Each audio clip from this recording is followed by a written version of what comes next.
a great real estate virtual assistant is boring in the best way.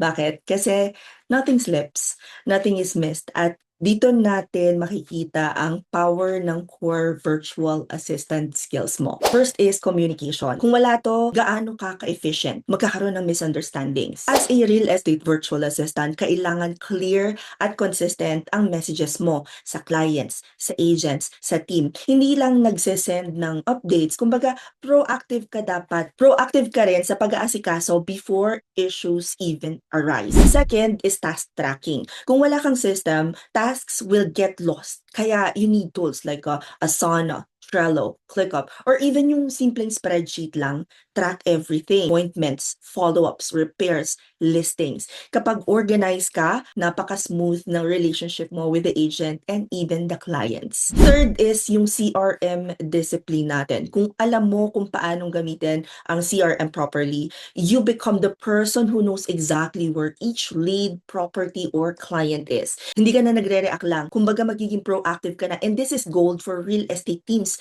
kasi time is money. Lastly, confidentiality. Real estate deals are sensitive. Info leaks, trust gone.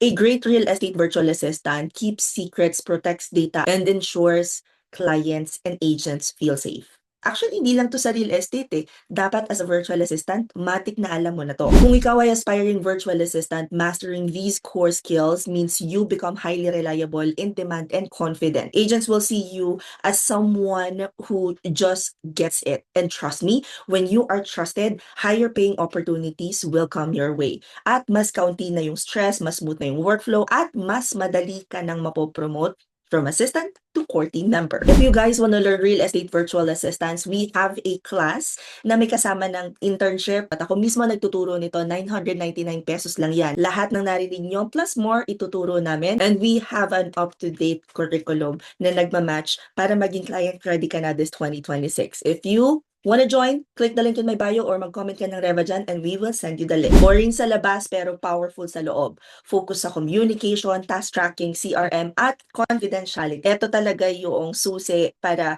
hindi ka lang bastang real estate virtual assistant. Nando ka na sa mas sustainable na posisyon as a core team member ng real estate agency, kahit na virtual lang. Comment any questions you guys have about working from home and follow for more work from home chismis.